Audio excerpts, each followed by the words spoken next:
Hello and welcome back to my channel. This is the most requested couple of videos. Everyone seems to always DM me and say, I want to get into publishing, but how can I secure an interview? Have you got any particular tips? Have you got any particular advice? And this is exactly what you've asked for.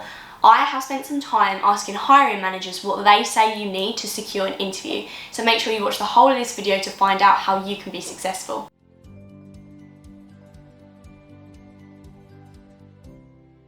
Thank you so much for joining me, and if you're joining me because you are applying for publishing roles, then I hope you find this video useful. We're going to be looking at what you need to do to your cover letter, and this is exactly, again, what managers say you need to do. So these first few points have come from a publisher in the publishing industry, and they are telling you to put out specific titles from that imprint or from that publisher and reference that in your cover letter. Obviously that shows that you've done research. Think carefully about what you link in your cover letter as well. If you're hyperlinking a couple of words, make sure it's a safe link, make sure it's not got anything on there that's going to put you at any disadvantage. Write a cover letter as a letter, not just a list of bullet points. And then finally, break your cover letter into paragraphs and avoid chunky bits of text. Obviously there are humans reading this at the other end, they don't just want to read a massive bulk text. The next person is a sales manager, and they started off in the same way as that publisher. They said, I will look for if they've mentioned any specific titles related to that publishing company. It shows that they've researched the company even if they didn't know much about them beforehand. I tend to look for recent titles, not just, our bestsellers. Then they go on to say, if you don't have any direct publishing experience, then try and demonstrate and link the skills you have for the role that you're applying for in your cover letter.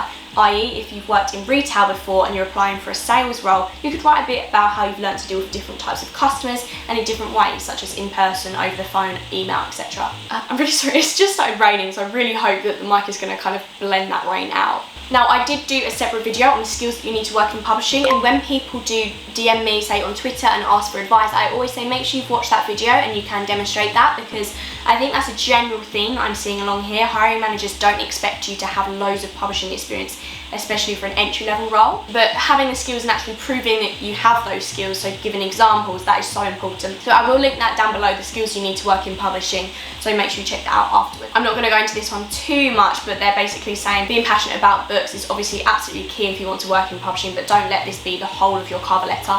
I might have to do a whole other video on that, because basically that is what everyone is saying on here. Don't just say you love books, you've got to love books to work in the industry. And then I kind of asked everyone, how long do you reckon a cover letter should be? This person has said no hard and fast rule on a covering letter, but I'd say I'd look for about one side of A4 in general. Moving on, we have a senior commission editor. This person has straight out said, oh no, I can't pronounce it, specificity. I think that's right. They often see cover letters that are for a job in the general area and hasn't been written to suit that job. They're saying don't just have a template for a cover letter and then just change a few words and hope that will work. This person again has said they dislike letters that start with, oh, I've been interested in books since I was a child, ...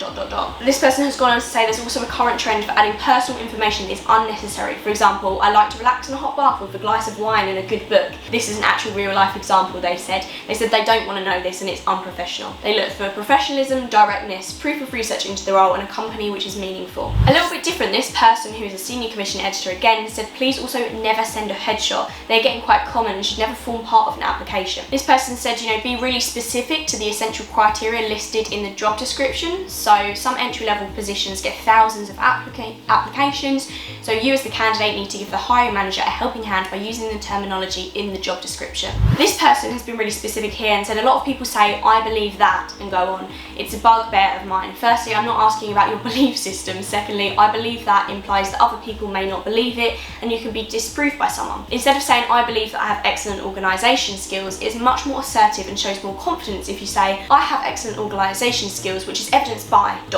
And moving on to this person says you should give evidence. It's not enough to say simply you have the skills you're asking for, you have to show it too. For example, if it's a production job and you're looking to show that you have a high level of organisation and time management, give details of how many books you've worked on. Or if it's a print controller job, talk to someone about projects you've worked on and that you enjoyed working on and why, e.g. what were their cover specs. If you don't know what cover specs are, I'll link that in the description down below as well, but I did a whole video about book production specifications, so watch that afterwards. If it's a sales job, how many times in the past have you met your sales targets? Give evidence. They go on to say if you're using a template cover letter, make sure that you tailor it sufficiently to the job you are applying for. Make sure you get the title of the job right, make sure that you get the company right.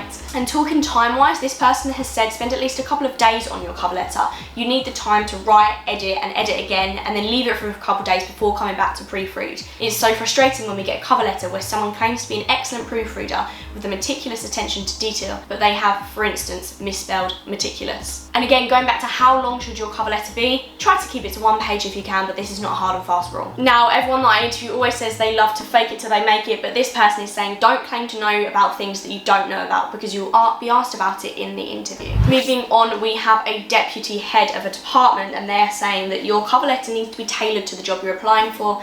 Again, guys, if you're getting this wrong, you need to have a look at yourself and make sure that you're saying I want to work for Bloomsbury rather than I want to work for Penguin. They're saying that their most important piece of advice is say why you want the job. If a manager is sifting through hundreds of applications, they're not going to wait for an interview to find out why or even if you're interested in the role or the company. The next person is an editorial director but in an academic division of a publishing house, and they're saying that something they look for is that a candidate demonstrates that they want to work in academic publishing in particular, which is quite different to working for a trade press. It also helps if you can demonstrate that you know a bit about the publisher and list that you're applying for. Again, going back to how long should it be, they're saying don't feel you need to get everything in your covering letter. Think about the top 2 or 3 things that you want to convey to a recruiter and how they tie into the job you're applying for. Covering letters in general should be about 1 page long. Again, we're kind of looking at evidence again here. This editorial director says make specific rather than general statements. E.g., I am hardworking and organised is fine. What would be better is to say I worked hard to organise an event with Zadie Smith as the Student Literary Society in a short time. Next is another editorial director. They're saying focus your cover letter on matching your skills and experience to what the job advert is looking for as closely as you can. They look for enthusiasm, experience and accuracy in applications, as well as a sense of personality. And I personally think that, even though I'm not a hiring manager, I think that's really important as well. When they're going through hundreds of applications, you need to stand out for a reason, show a bit of your personality. And then finally, they finish off by saying you need to show your core skills. So for example, editorial would be time management, ability to manage multiple tasks and prioritise, communication skills, teamwork, etc. Again, if you haven't watched my videos on the skills that you need to work in the publishing industry, make sure you go and watch that after you've watched the whole of this video, because I promise you it will help you. The next person is another editorial director. This person is saying is that, for example, if you're applying for an editorial role, there's no need to have done any editing or writing themselves, but it's useful if they can show you some understanding of publishing. So some research into what editorial involves. For example, I've got videos on different types of editorial, make sure you check that out.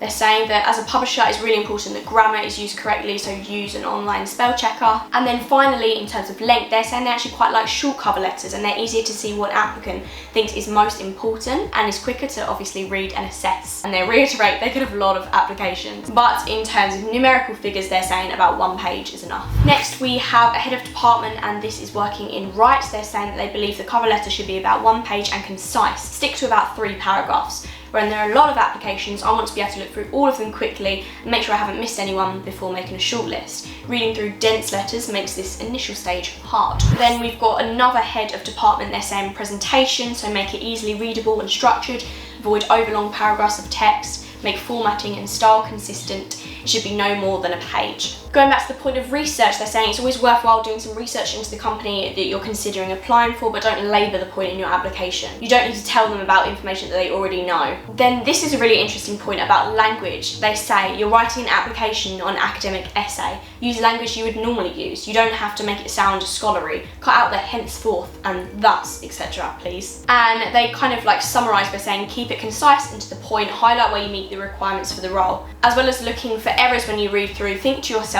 does this show a little bit of who I am? Does it represent me well? Have I said what I wanted to say? Does it sound like I actually want this job? If the answer is no, then maybe take a break and come back to it fresh. And then finally, we have a production manager. This person, again, is kind of reiterating what other people are saying, but don't just say you have these skills, you need to actually give real examples of how you as the applicant has demonstrated them. Having said that about adding extra details, adding irrelevant or somewhat tedious details just looks like padding, so should be avoided. It should be about a page for your cover letter that picks out a few CV highlights for the recruiter's attention and perhaps gives fuller details on the personal statement, is more likely to encourage the recruiter to look at the CV in detail than a brief note or an overly long or wordy letter. Covering letters often say what the applicant thinks the recruiter would like to hear, rather than giving a fuller description of why the applicant would be good for the role. So that was heavy. I'm very aware that I've kind of read all of that at you, but I really hope that they are kind of helping you. I don't need to kind of explain them or go into them in detail. I think the main things there are obviously do your research, be precise, be given examples, evidence, make sure you're tailoring it, make sure you're using the right company name, give a bit of yourself in there, and obviously formatting wise, make sure it's not too wordy and stick to about a page. I hope that helped you in some way writing your cover letters, and that is going to help you get an interview in the publishing industry. But make sure you turn the bell notification on my channel, as I will also be posting a really similar video on what you should be doing for your CV instead. Thank you so much for watching, and see you next time. Bye.